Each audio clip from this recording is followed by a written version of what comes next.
what is motivation? Well, motivation is a word derived from the word motive, which means needs, desires, wants, or drives within the individual. It is the process of stimulating people to actions to accomplish certain goals.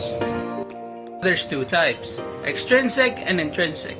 With extrinsic, a person is motivated to perform an activity to earn a reward or punishment, or to avoid a punishment. Now with intrinsic, it comes from the inside. The person is motivated to perform an activity for its own sake and personal rewards. So with extrinsic, there's something that's pulling the person to do that certain action. They're trying to avoid a punishment or trying to get a reward. With intrinsic, the person themselves want to do the certain activity because it is viable, it is something that they want to do for themselves. Intrinsic motivation refers to behavior that is driven by internal rewards. In other words, the motivation to engage in a behavior arises from within the individual because it is naturally satisfying to you. So as said before during the comparison, it comes from the person and they actually want to do this certain thing because, again, the motivation comes from within. They want it because there's something about it that makes them full. Extrinsic motivation refers to behavior that is driven by external rewards, such as money, fame, grades, and praise. This type of motivation arises from outside the individual, as opposed to intrinsic motivation, which again originates from inside. Congratulations, you now have the basic idea about motivation. But what causes someone to feel motivated in the first place? How is motivation actually initiated? According to this model, many motivated activities begin with a need or an internal deficiency that may energize behavior. For instance, let's say you're hungry. As a tendency, you look for food.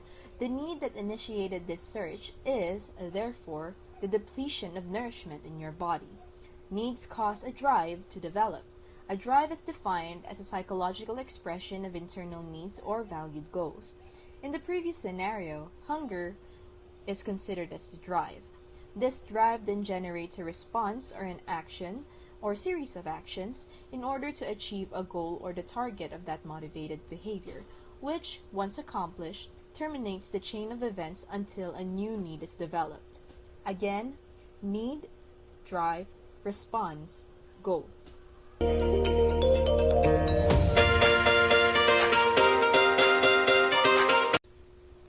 Every goal has an incentive value, or the goal's appeal beyond its ability to fill a need. Some goals are so desirable they can motivate behavior in the absence of an internal need.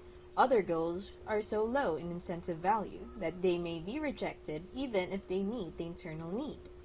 For instance, a carrot is healthier compared to a strawberry sundae, and yet most would be a lot more motivated to eat the latter instead of the former.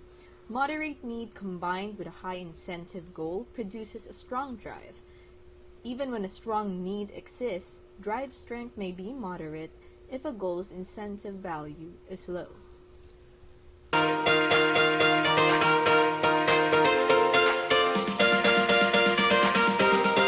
In terms of motives, they can be classified into three types: primary motives, stimulus motives, and secondary motives.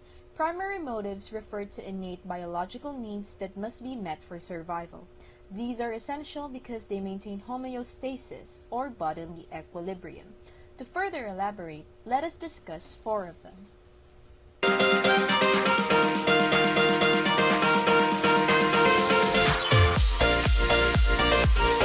First up, hunger.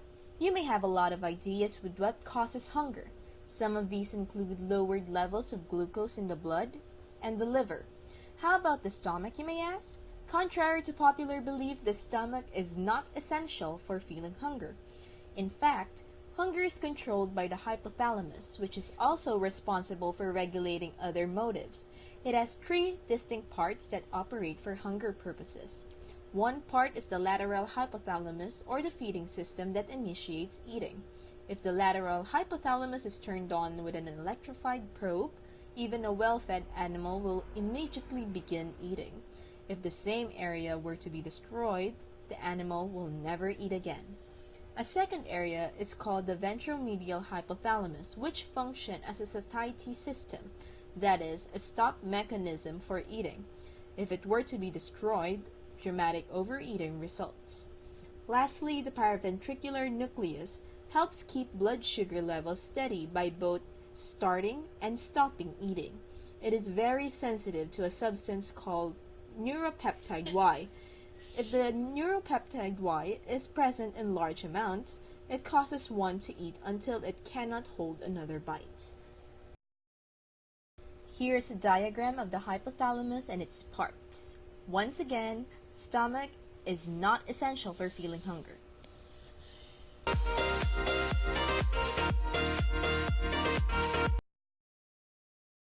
Proceeding to the next primary motive, thirst. You may not have noticed, but there are actually two kinds of thirst.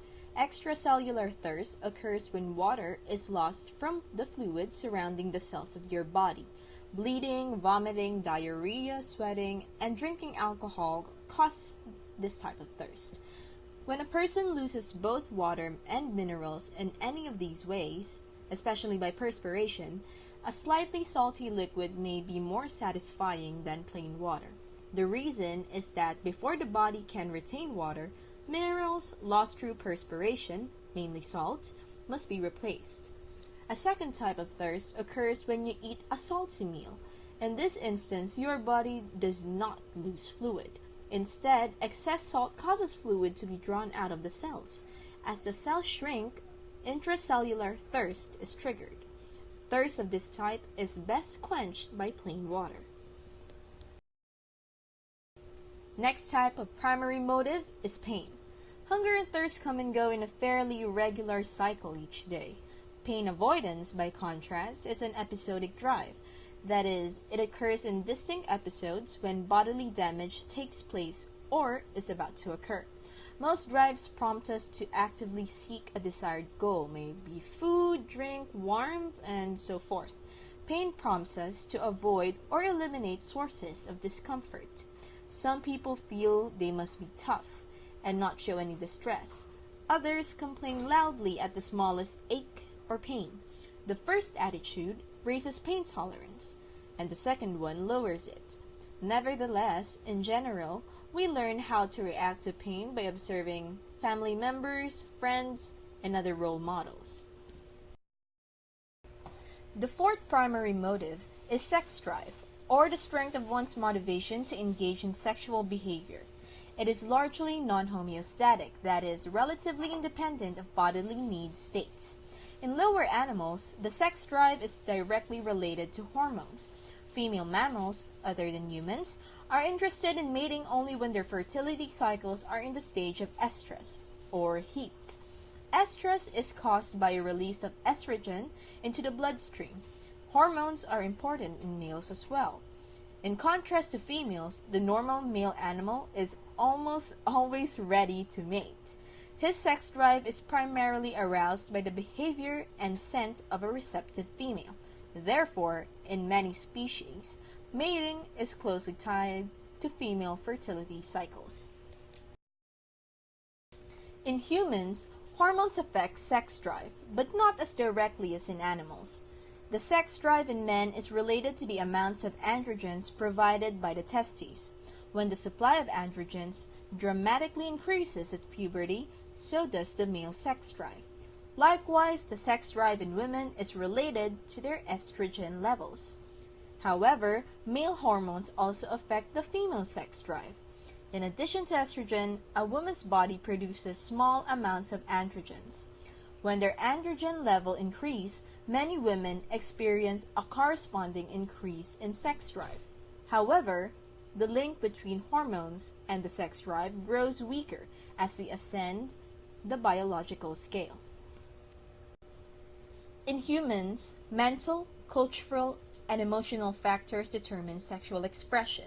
However, our liberation from hormones is not total. Human males lose their sex drive after castration, and some women lose sexual desire when taking birth control pills. It is also important to note that sex drive can be aroused at virtually any time by almost anything. It therefore shows no clear relationship to deprivation, or the amount of time since the drive was last satisfied. Certainly an increase in desire may occur as time passes, but recent sexual activity does not prevent sexual desire from occurring again. Notice too that people may seek to arouse the sex drive as well as to reduce it. This unusual quality makes the sex drive capable of motivating a wide range of behaviors. It also explains why sex is used to sell almost everything imaginable. The non-homeostatic quality of the sex drive can be shown in this way. A male animal is allowed to copulate until it seems to have no further interest in sexual behavior. Then a new sexual partner is provided. Immediately, the animal resumes sexual activity. This pattern is called the Coolidge effect, after former U.S. President Calvin Coolidge. The second type of motive is stimulus motives. Stimulus motives are innate needs for stimulation and information. Although such motives also appear to be innate, they are not strictly necessary for survival. Under stimulus motives is the arousal theory. The arousal theory states that when your level of arousal is too low or too high, you will seek ways to raise or lower it.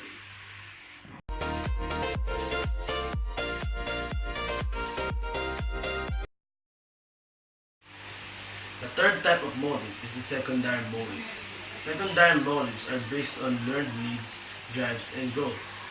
Under secondary motives is the need for achievement and need for power. Need for achievement is the desire to excel or meet some internalized standard of excellence. People with high needs for achievement strive to do well anytime that they are evaluated, and it may lead to wealth and prestige. But people who are high achievers may excel without seeking riches. These people simply enjoy challenges and chances to test their abilities. The need for power is the desire to have social impact and control over others. People with strong needs for power want their importance to be visible.